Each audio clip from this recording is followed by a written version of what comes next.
How will you know what to do next once you make that leap?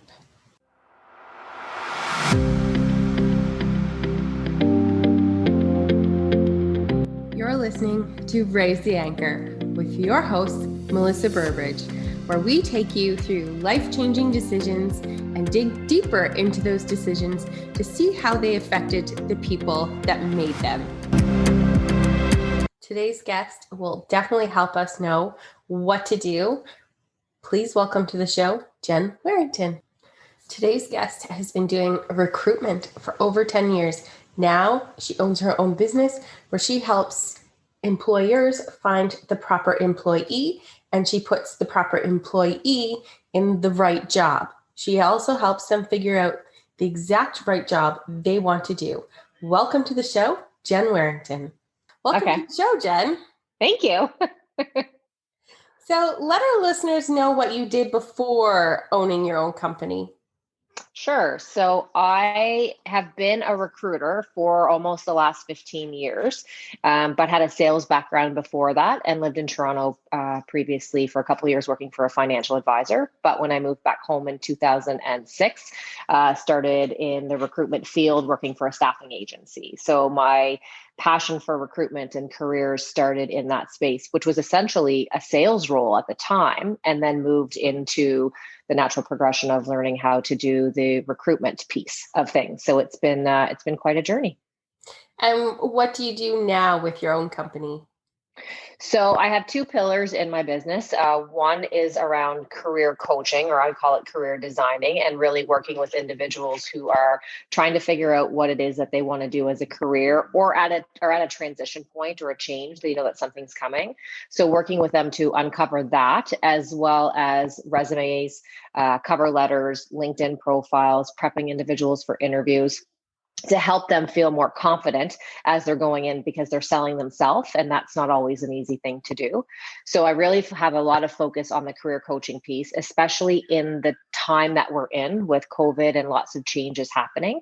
So that's been a big piece of the business. And the other side of it is recruiting for companies that might have a need, primarily focusing on the small to medium-sized businesses, because usually the larger companies have a team in place, which is what I had done for the last 10 to 15 years. But really working with small to medium-sized businesses to help them understand, what they need and what the right candidate looks like that's going to fit with them, and then helping them go to market and find that talent. Awesome. That sounds like a lot. It is in some ways, but in other ways, I don't know. It's something that I really love. So I just flow through it. So what made you position from working for corporate to working on your own, doing similar things?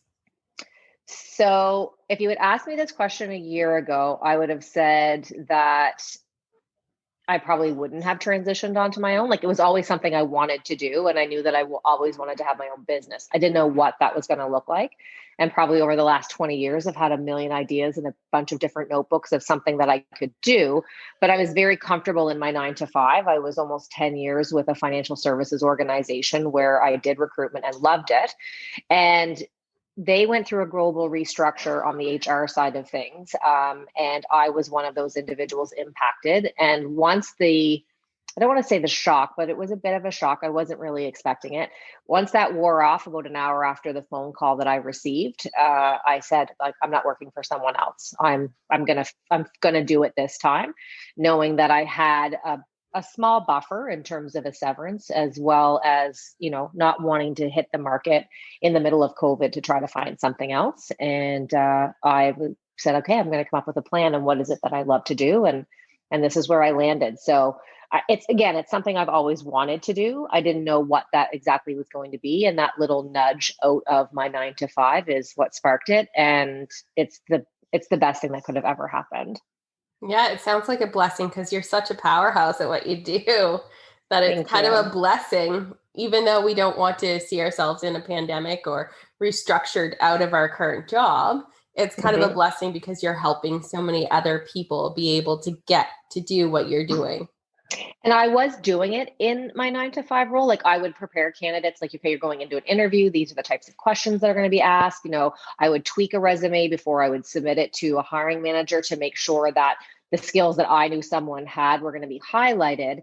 And this has just allowed me to take it to a different level, and it's allowed me to really put my own spin on it in terms of what I know is going to work, because I didn't follow a traditional path of, go to university, get a degree, fall in the field that I'm going to be in and do that for X amount of years, in that piece. So it was really important for me to bring my story through that so people felt confident with me. And I think what I want to tag on to the end of that is I'm 4 months in to my business. And while there was that fear when I had my 9 to 5 job of, I'm not going to ever leave, I'll just figure something out, I am leaps and bounds ahead on every single possible level in those 4 months. Like, you just need to take the step. So whether it is a career change or going completely on your own and starting a business, you really just, it's incredible when you have a plan in place. Yeah, it really is incredible once that plan is in place. And because I think a lot of people's biggest fear is, what am I going to do if I leave this job? How Right. am I going to survive? How am I going to make ends meet if I leave? So now that you've made that leap and you're 4 months in, what is your biggest fear now? Oh, my biggest fear now is having the bandwidth to really give all of me to the clients that I'm bringing in, especially from the career coaching piece. And that has, to say it's exploded almost feels like an understatement. And I want to be able that everyone gets the best of me, because they're coming to me because of me, right? They can go to, someone else or take a stab at it on their own. But when they engage with me and they make that investment of their time and money to go through the different steps of the process, I want to be able to service everyone. And I don't want to, and I'm not in a position at this point, but I don't want to hand it off to someone because they're coming to me for that reason. So I think my fear would be the bandwidth. Because I'm where I thought I would be come spring, summer, I was in December. And it's really trying to figure out, how do I still maximize my time for people and make sure that they do get the best, and also not have potential burnout, because I know that they say that can happen when you're an entrepreneur and you're just go, go, go, go. Definitely. So how are you trying to combat that at this time? I am setting clear expectations with individuals. What I normally do is, someone will come to me and we'll have a 30-minute conversation around, how can I help them? What's their story? Where are they? What is it that they potentially need? Because some people think they need everything. They're like, I need my resume, I need a cover letter, I need my LinkedIn, and I need to prepare me for an interview that hasn't even happened yet, and help me figure out what I want to be when I grow up. When the reality is as you start to peel back the layers of that onion through a conversation, they don't necessarily need all those things. So I have that conversation. And what I'm doing is setting the expectation of, if you engage my services, this is what the timeline is going to look like. And then also set that expectation with myself of, it is okay to say, if typically I turn something around and say a 2-week window, it is okay if I set the expectation at the very beginning that it might be 3, because all of a sudden I've had 4 or 5 people come through the door and engage all at the same time, and staggering that out. So communication is a big piece for me, and setting the expectation with my clients as well as myself. No, that sounds awesome. It's good to set up those expectations, because if you don't, you can easily get overworked or overburdened by people expecting Right. things right then. Right. And it is a process, when you go through, whether it's recruiting for a company or the career coaching, like obviously that's where a big piece is right now. It is a process. So when someone comes and says, I need a resume and it's Monday, can I have it by Wednesday? You can, but that's not going to be the resume that I'm comfortable to stand behind. Like, it does take time, and it does take getting to have a dialogue with the individual, because it's a collaboration. It really truly is.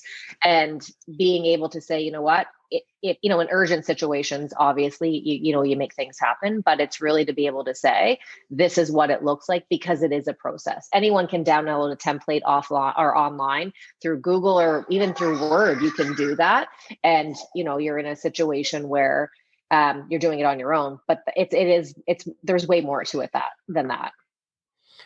Okay, before we really dig deeper into this, what was your biggest fear holding you back from going out on your own in your 9 to 5? Was it just your comfort level, or was it you were scared to do something? Um, I think my biggest fear was, I mean, obviously being 10 years with a company, you feel that you have a sense of stability. Obviously, that was not the case to be, restructured in the middle of the beginning of a pandemic.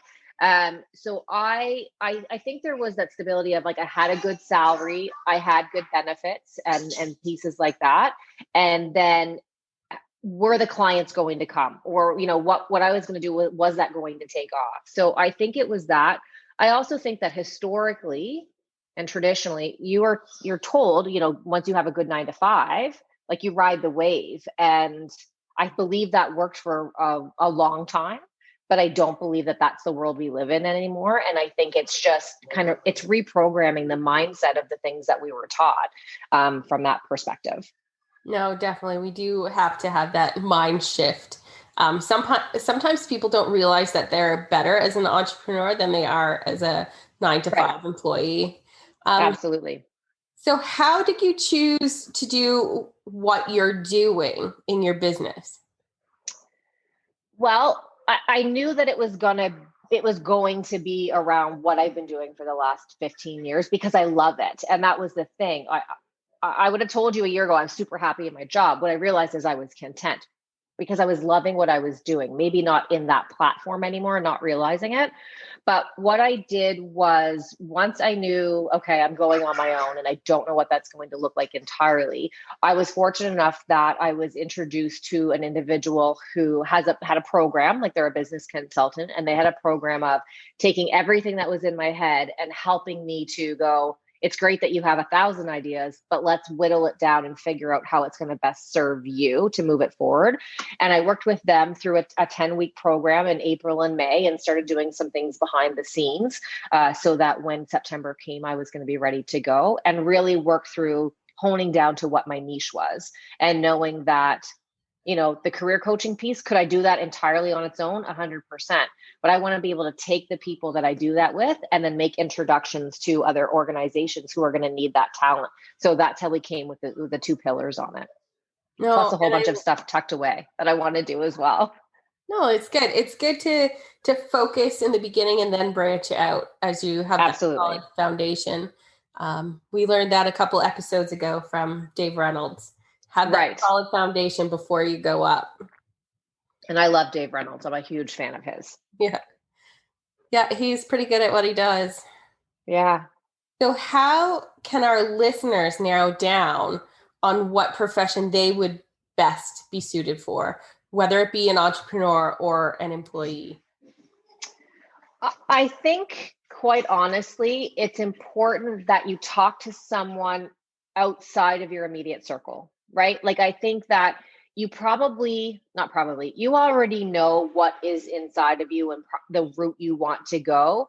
It's again, other people's expectations or what historically we've been taught. And I think the best advice that I've received, when I went through the program that I did, was, engage someone that is objective and someone that can help you see what that path should be through, through some coaching or through a series of questions. Or even, I've had individuals that, that 30-minute complimentary call that I do with them gives them that clarity to make a decision of, I'm going corporate, but in a different industry, or what, now is the time. So my best advice would be, talk to someone who's not a spouse, not a parent, maybe a best friend. Like, I'm sure that they can be a bit more objective, but really someone who's going to see it from a higher level and help to point you in a direction so that you can figure out what those potential next steps are. No, that's great advice. Do you often have people who come in who are, say, one profession, like a paralegal, that now all of a sudden want to be like a fashionista? What kind of advice would you say for those type of people who really want to do the whole 180 turn? Yeah, the whole shift. I have a lot of it. And what I would say to that is, I don't think I would have had a lot of it 2 years ago. A couple of reasons. One, this pandemic has, obviously unexpected job loss. Being stuck at home, which essentially we were, gave people a lot of time to think about, is this really what I want to be doing? Or, again, we've never seen anything like this. So how do we then, what are we going to navigate like over the next 10, 20, 30 years of our career, or what that looked like? So what I have said to the individuals that I've spoken with, and I've actually had quite a few, which is exciting, is, to make that shift, you definitely need a plan, and you need to look at what skills do you already have and how will they lend to the industry or the direction that you want to go. Because we all have certain strengths that we have innately, and then we all have strengths of things that we've learned. So how do we take what you already have and build off of it? And a lot of people initially have that of, okay, I'm a paralegal. Now I want to be a fashionista, so I need to go back to school. Well, wait, maybe you don't. So before you, rip that Band-Aid off and then make that big plan, it's mapping out what skills and experience do you need to have to be a fashionista? And then what do you already have so that you can start to put that together? Now, if someone came to me as a paralegal and said, I want to be a plastic surgeon, yes, 1,000%, it's going to be school. And there's no real other way around that, for your benefit and everyone else's. But the reality is you have a lot already in you, and it's not something that we're conditioned to talk about. And it's not something that is overly embraced, but it is the key to figuring out all of those other pieces. And the transitions happen much more effortlessly than people would imagine. Yeah, they do. They really. Right. Right? I know that. Yeah. When I tell people I'm a nurse, people are like, what? That's right. The last thing I would expect to be you. and going, why would you take the risk, quote unquote, of leaving something that is guaranteed employment forever and all the other pieces to then go take the risk of being an entrepreneur because of money, which is, really a motivating factor for anyone in a career. I don't think most people wake up and go, I want to work today. I mean, some of us do. I absolutely love it at this stage, so that it's exciting. But you have those conversations with yourself. And then when you, again, like, when you come to the other side of it, it really becomes a no-brainer. And that's not necessarily even for just someone who wants to be an entrepreneur. It's making a change. Like, do you take a step back salary-wise to go to a different industry so that 2 years from now you're happy and loving what you do and you have made that money back and more in terms of a salary? It does happen. You just have to dig a little deep in terms of the belief of yourself. No, I wholeheartedly believe that. I know a lot of nurses during this whole pandemic are trying to think, do I want to be on the front line end, or maybe I want to go into like physio end or something. There's going to be a lot of shifts with nursing. I know that. Absolutely. And then you'll find people who are, like, I'll use me as an example, a recruiter and, loving what I do, and then go, you know what, I want to make an impact on the front line. I'm going to go and I'm going to become a police officer. I'm going to become a paramedic. I'm going to be a nurse, because this has opened that up for them. Either they've always wanted to do it, or they are so empathetic towards people that they want to be on that front line. So the shifts are going to come in both directions for sure. Yeah, no, I completely agree there. But yeah, a lot of people don't realize that they can go into a different area of the same expertise if they decide to. But a lot of times our corporate offices will pigeonhole us into that one position. So you have to be willing to fight for that. Yeah, absolutely. And fight for yourself, right? How would you coach somebody through that? I would spend, like, as a career coach, yes, you're looking at how do we find you a job? How do we find you the right job? And, making sure everything that you need to do that job and get that successful position. There is coaching in that, but there is a whole other component that feels, I don't want to say life coaching, but it's really instilling confidence and having dialogue around, let's look at this objectively. Let's change the mindset around, I've only ever done this, so I can't do that. Like, why is that true, right? It's just, again, it's how we're conditioned. And our brain is also conditioned to protect us to stepping inside our comfort zone, because that's where they say, like, the change happens in that area. It's so true, but it sounds cliche when you're saying it. So I work a lot with, like, what are you afraid of? What if nothing went wrong and everything could be the way that you envision? What would that look like? And then where does someone potentially start sabotaging themselves? And I ask really pointed questions. Like, I'm super empathetic and I'm all about making sure you feel confident. At the same time, I'll call you to the mat and say, like, why do you believe that? Right? Like, if I'm going to transition from this career to that career, but I'm not possibly going to make X amount of money, well, why is that ultimately true? And is it? Because if it isn't, and we unpack all of that, and there's lots of light bulb moments and probably tools that you'll transition into other areas of your life. And that implementing that for me in this came from a lot of things that I was doing on my own from a personal development perspective that I can now implement into my business and wear two hats again in that sense. Like, I'm going to coach you through your career, but I'm going to get you confident and believing that you can ultimately have a career you love. You're not just going to grind it out to get your pension or, your freedom 55 or whatever that looks like and be done with it. So there is a definite career or sorry, a coaching piece to it outside of the career piece. And do you ever have to coach the employer to accept the employee in the new role? Yes. From a recruitment perspective, it's having a relationship and being able to have transparent and collaborative dialogue around, this is what you've identified as your need. This is the profile of individual who's going to best suit not only that need, but your organization.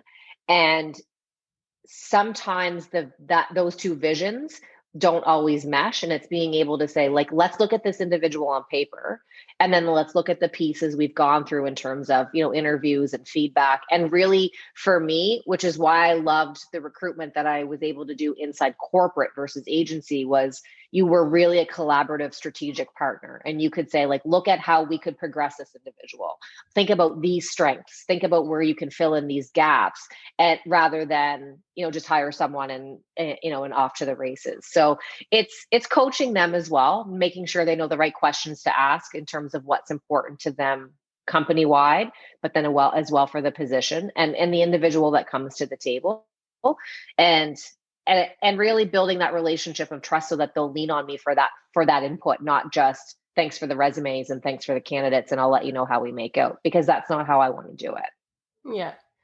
So now that you're 4 months into your business, what is the biggest myth that you've seen going into your own business? I had somebody say that it was the hours that an entrepreneur works. The biggest myth for me is that it's hard, right? Like it's hard work. You're grinding it out. There are long hours, but when you're doing what you love, no matter what it is, you become energized, right? You can pull an all-nighter till midnight and then go to bed and be up at 5 a.m. to get the kids ready or yourself ready or to jump into a new project. So I believe the myth that has been shattered and very quickly is that it has to be hard and that I'm not going to be successful or you won't be successful until you feel like, holy, this is really, really hard. Can I do it? It actually gets to be easy. It's a mindset thing for sure, but having the plan and knowing, I don't have like 30, 60, 90 days. I mean, there are pieces of that, and I have my mission and my values in those areas, but I don't like bury myself down in the weeds of it. I really go, this gets to be easy. Clients are going to want to work with me. I'm going to have clients that I enjoy working with. We're going to have fun doing it. And I'm going to take you from being overwhelmed, full of anxiety, frustrated, not sure what you want to do, to confident and excited, and that you're going to go out there and crush it, whatever path we end up figuring out for you. No, so it's not hard.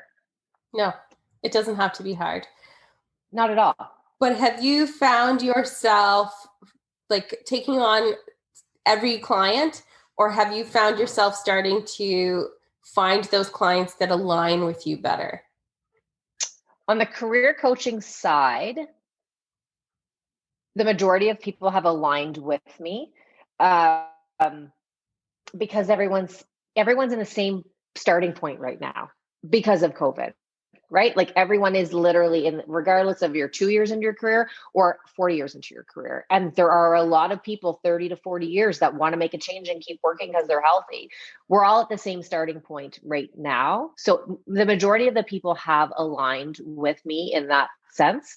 On the recruitment side, I have not been as busy because I have been focusing on that area, but I have come across a couple positions that I've had an opportunity to work on that didn't align with me because it was more of like, we need to fill a seat.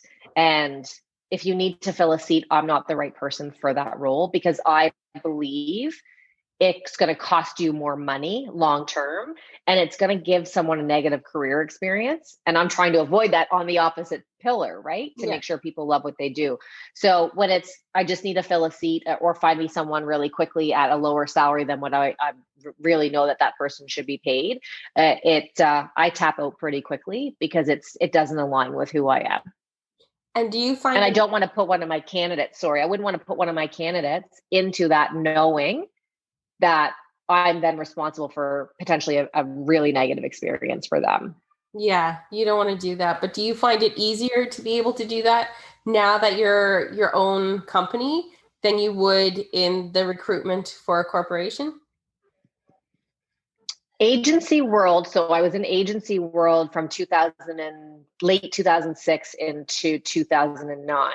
It would probably have been more of a challenge to be myself in that regard, in that space, because it's a very numbers driven, and not all agencies, but again, like the goal is to find it and fill it, and, keep moving on and building a book of business.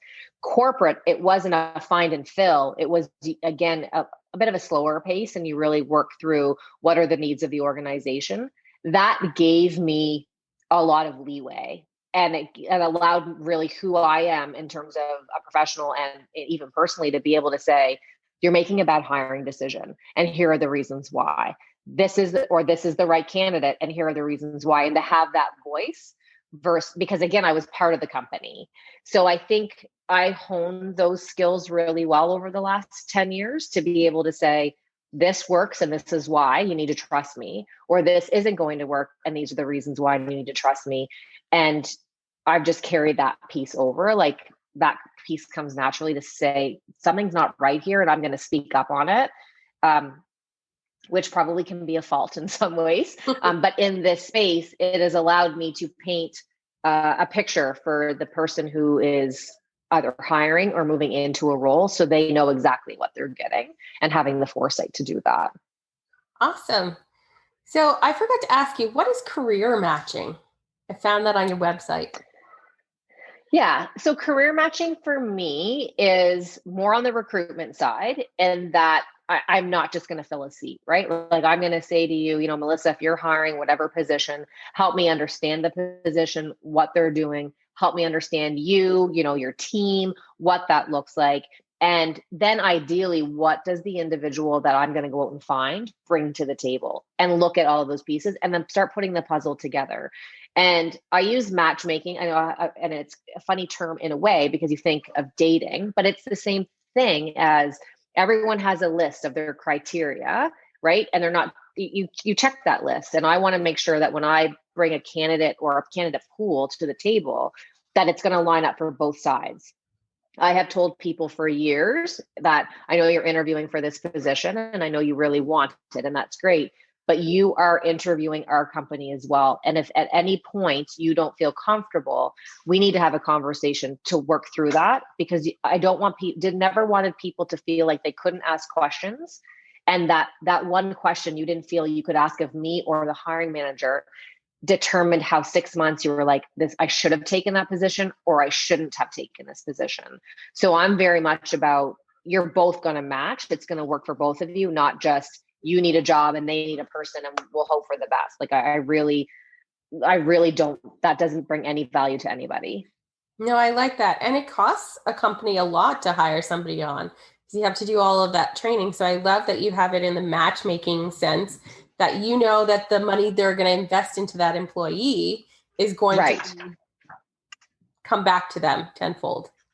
And to furthave that point, it's really a lot of companies, especially in the small to medium sized space right now, will say, I don't have the money to have a recruiter hire for me because it's going to cost X amount of dollars.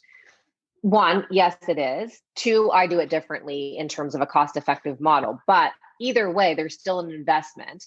for me to bring talent to your organization. But I can show you the return on that investment as well as the cost savings to that, because of the fact, like you said, when it's the right person, the training goes better, the learning curve is better, they integrate differently into the organization. They might stay with you long term versus let's just hope for the best and then they're gone in 6 months and you've started all over again, because it's benefits, it's salary, it's the time of the individuals inside the organization who do the training and do the onboarding and all those other pieces. Or the role's been vacant for a really long time, so you're already bleeding money because you need to fill that position, because it is extremely expensive to onboard an employee, not just hire them, but onboard them and need to retain them, right?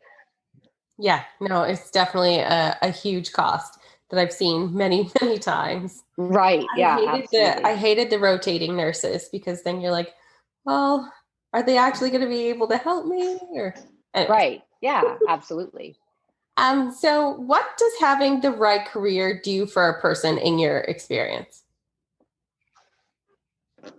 It overflows into every other area, right? Like if you do not like what you're doing, you can't just compartmentalize it during the time you're at work. It's going to feed over into your relationships, your home life, all of those other pieces.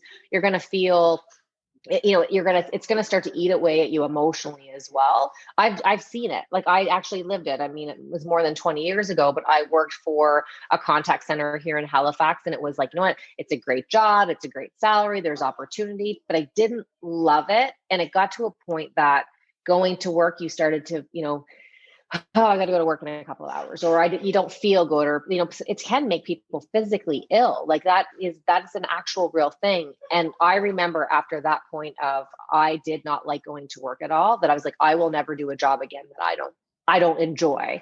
I love what I'm doing now, way more in comparison to what I was, but I was still happy, a year ago doing what I was doing at the time. So I think when you're in the right career and you're doing something where you can thrive and you can develop and stretch yourself, and you're making a contribution and you're part of a company that you're proud of, like, that's also really important. It changes all the other areas. It's the same analogy of, when you exercise, you start to feel better because of the endorphins, and it improves your relationships, and you're more patient as a parent, or you can be more active with your children, or different things like that. It's the same thing on a career side of things. The energy that comes from that, and just the level of satisfaction, makes a huge difference. And it won't just be inside the shift that you work, it will be in all the other areas of your life. No, so true. So what advice can you give somebody who's like not happy with their work? They're seeing everything, try and figure out if they should leave their job or if they should stay and try and work through it. What advice can you give for that? To call me. But no, but yes, but it is to really be honest with yourself, and know that if you go to a partner or a spouse or a parent and say, I'm thinking that I'm not happy in my job, their automatic reaction is going to be like, well, you're lucky you have a job during COVID, or you make a great salary, or you've been there for so long, or all of those other things. And that's not really about you being unhappy in your job. That's about them feeling like, am I going to have to support them? What if they don't, what if they're not successful, and all of those other pieces. So for me, it's be honest with yourself, do your best not to listen to outside voices, but at the same time, know when to engage an objective outside voice, to have a conversation, to see what possibilities are there. And I'll use an example of, I have a lady who is mid 50s, and she has been an HR professional for 35 years. And she came to me and said, my resume is all HR. I have looked after my parents. I've gone through a divorce. I'm 55. Now is my time. And I don't want to stay in HR.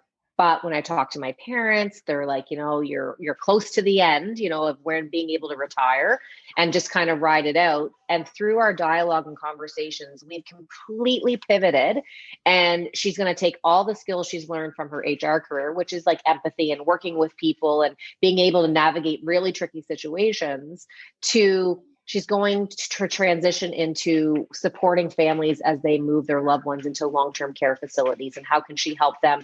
Because that is, again, a very overwhelming process, and needing to have individuals there that can provide that bridge. And so to tie that all together is listen to yourself. The answer is already inside of you. And I know that sounds for some people kind of cheesy, but it's so true. And once you have a conversation with someone who is objective and not impacted by your decision, then it gives it a little clearer. Now, obviously, I'm not saying quit your job tomorrow and hope for the best, because that's not it. You need a plan, but you need to make a plan with someone who can make a plan that's going to work, and not a plan that's going to, like, I'll help you and I'll support you, but I'm afraid of what the outcome might be. It really needs to be somebody objective. No, I love that. You do need a plan. That is the biggest mistake a lot of people have. And I see a lot of people have a second job to try and create that happiness, and hoping to make that second job their main job because they're too scared. The side hustle. Would you suggest somebody having a side hustle to try and turn that side hustle into their main job? Or would you suggest them try and figure out how to make that side hustle their main job without having two jobs at the same time? It's a great question. And being someone who had a side hustle twice, I would say the side hustle is the indication that you're not doing what you love. So it goes back to needing a plan, because you really truly cannot give everything to the side hustle to see, is it worth that step? And it's a scary step. So while it has been an amazing experience for me, I know there will be lulls and there will be different times, but the confidence that comes from taking that step and things starting to line up for you helps you to propel through the things that aren't always comfortable. So I always say, and there was a saying that someone had sent to me, is leap, take the first step and the universe will follow. And I feel that when you are splitting your focus between work and home and then a side hustle, while the side hustle probably can be beneficial to all the other areas, you really can't give it 110%, because unless you're going to work till 5, come home, do what needs to be done at home, and then from 7 to 1 in the morning, go hard, right? And you can say you're going to do that, but we also kind of go, okay, well, I'll come back to that because, right, they're paying my salary over here. My family needs me in whatever capacity over here. So I think, again, I've had a side hustle and I loved it, but I couldn't give it what I needed to ever know where it would have gone, right? There's not enough hours in the day, and you don't have all of that, and you can't show up and be your best. No, I completely agree. It's very, very hard to give the focus that side hustle would need to actually explode into the full-time position. Absolutely. It's going to come a time where you're either going to lose your job because you're not focusing on your day job. Right. You're going to have to leave that job so that you can excel at the other one.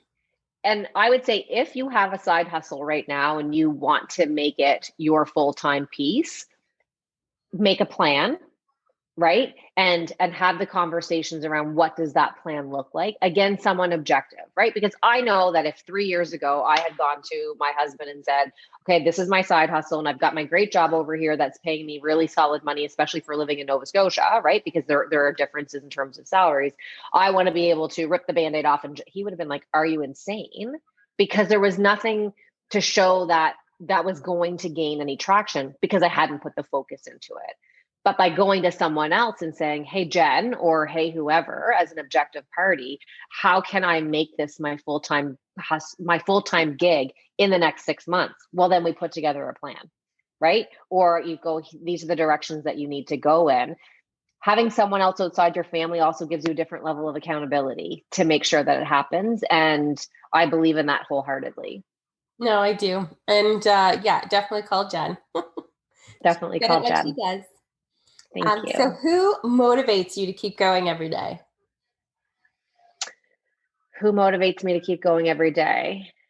My family. So my kids, my husband, my sister, and my nephew, for sure. I just, every day I want them to be proud and I want them to be excited in terms of, like, I'm crushing it and I'm doing what I'm doing. And I'm setting an example of, I didn't follow the traditional path, right? But I can be successful. And so they motivate me every day.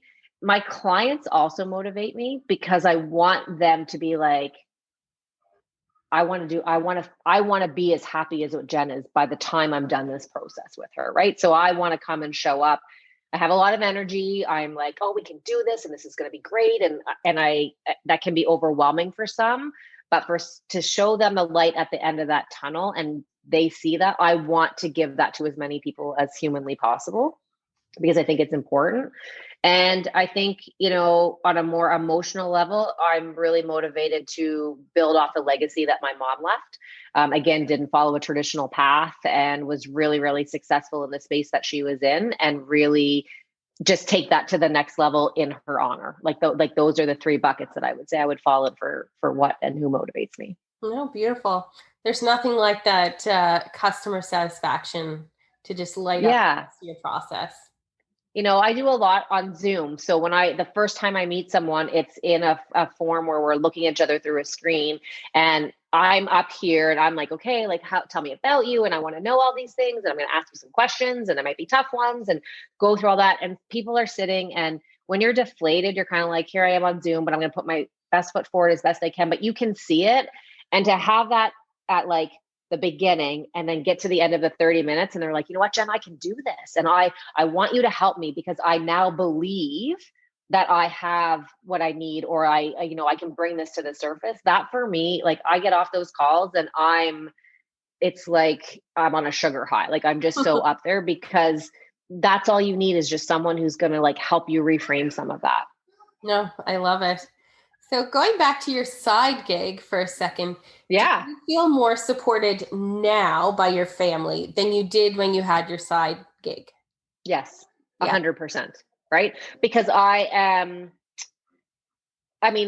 working from home, so I have my home office, so they see it every day. Like there's times where I'm in my office till midnight, not because of any other reason other than I know that I have something I need to do, or I'm working on a different area of the business or what have you. So they see that.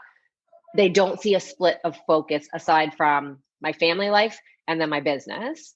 But I can also turn around, and as much as we say that money shouldn't matter, or as much as we say it's not about, how much money you make, when you are an entrepreneur, you need to be able to come to the table to say, I am able to support myself, right? So those numbers further validate that I'm on the right path. And I do remember when I called my husband that when I found out I had lost my job. My son was homesick, and I called him. I'm like, I just lost my job. And he's like, what? And I was like, he's like, are you sure? I'm like, no, I'm really sure. And he's like, I'm on the way home. I'm like, no, I'll be okay. And he did. He came home, and he was home about like 45 minutes after we had our conversation. And I was like, I'm going to be fine. Like, I'll figure out a plan. And then a couple of days later, I said, I'm not working for someone else again. I don't know in its entirety what that all looks like, but I know I'm really good at what I do, and I know I can bring a lot of value. But you need to know now I'm not working for someone else again, and you need to be okay with that, because I didn't know what it was going to look like when it started, right? Like I didn't know if, my severance package was going to get me as far as I needed it to. So that is scary for the other people around you, right? Because they want to champion you and support you. At the same time, they're like, okay, but wait a minute. We've had these two solid incomes for a really long time. What if it doesn't work? And you have to block that noise out. But it's really important to be able to just be on. It's such a communication piece, right?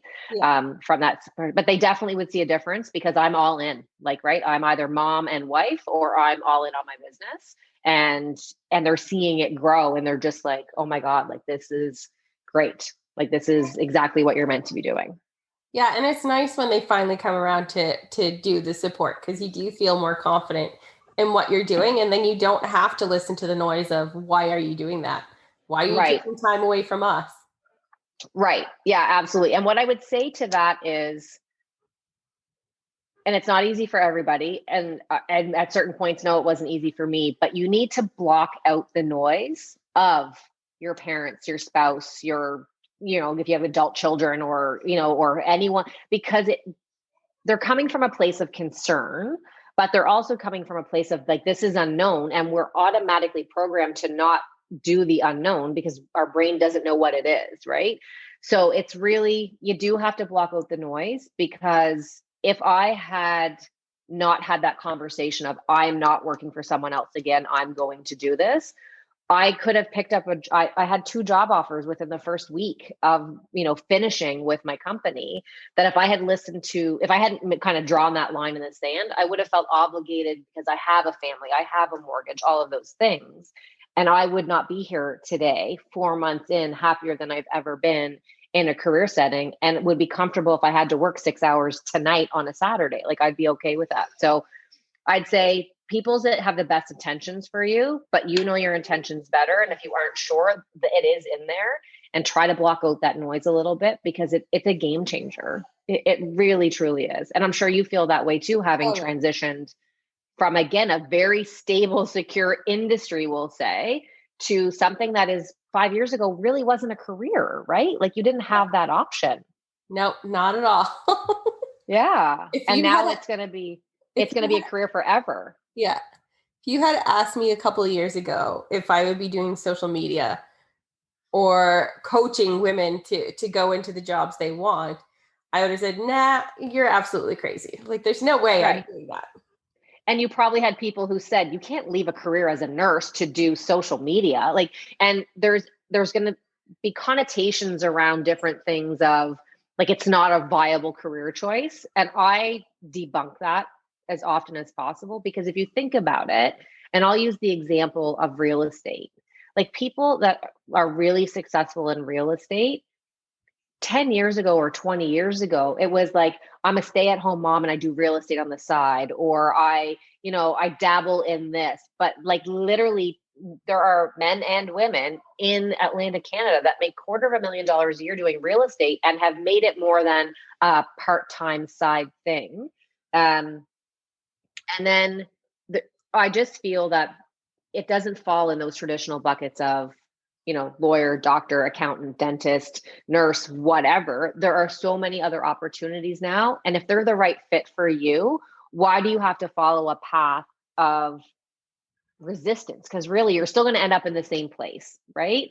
And I've positioned it to people of, if you're going to pay $20,000 to go to school for something, and ultimately you're not even going to use that, why not find a way to take that, even, or half of that, and put it into something where you're going to love it, and you're going to, like, 10x whatever you're doing, like your commitment, your income, all of those things. And, humbly saying, like, I'm living proof that you do that.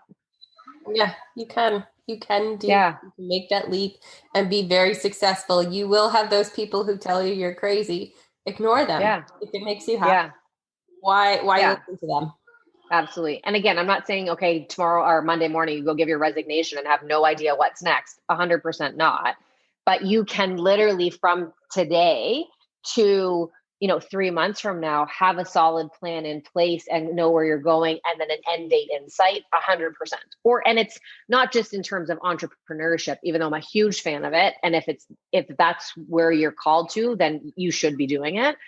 But even to switch jobs, right? Like, even to leave a company or go into a different industry, or any of those things, like, you need to have a plan, and sometimes that is the resume, the cover letter, the LinkedIn, and someone to walk you through an interview and help you negotiate a salary that gets you $10,000 more. And that's okay, but have the plan and don't go about it blindly. No, very, very, very true. So Yeah. before I get into the last question, where can Okay. our listeners find out more about you? They can find me at www.jenwarrington.com. I am also on LinkedIn, and I have a Facebook group as well that ties in some of, like, content that I'll put out around tips on resumes or interviews, and really looking to build that up in the next quarter from that perspective. JenWarrington.com has tools and resources you can start to use immediately. It allows you to book inside my calendar or to reach out, and it also gives a really good snapshot of who I am. Like, I really wanted that website to reflect who I was, not just as a brand, but as a person, and tie that in. Like, I want you to feel excited when you go there. And I think that that's probably where I would suggest anyone to start.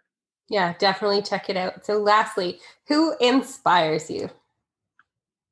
Who inspires me? So I thought about this because I knew it's usually a question that comes, and it's not a particular person. Like, I really was like, is there someone in particular? And I have a lot of people that inspire me, but it's the people as a generalization, it's the people that take the risks and believe in themselves and champion others that are trying to do the same thing. So it can be like a collective. I think about watching some of the stuff that Dave Reynolds does, and I'll use that as an example. Like that's inspiring to me. We both know Angela McCabe. I'm a huge fan of hers as well. And watching people grow and evolve into what they're supposed to do because they took a chance on themselves. Anyone in that category, whether I know about them yet or I'm watching and following their journey, I find that really, really inspiring because it shows that you can do the hard things, but the hard things also aren't necessarily hard. They do get to be easy when you have the plan and you have the right people and surrounding yourself with that type of positivity, right? In that space. And I love that you were a nurse and now you're social media. And like 5 years ago, you probably, some people don't even have Facebook accounts. You know what I mean? Like that stuff lights me up and I could talk about it forever. No, and we have to add you to the list of inspiring people who have left their job and are like inspiring others to go after their passions as well.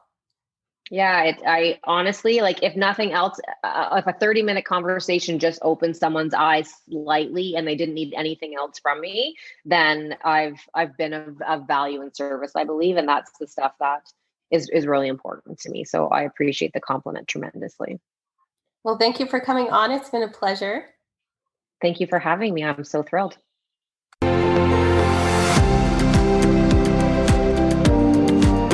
Thank you for listening to Raise the Anchor, brought to you by Alizé Creative Solutions. We hope you found that story very inspiring. We look forward to bringing you more week. Subscribe to the podcast to stay in the loop. Don't forget to leave a 5-star review to spread the love even further. We hope you have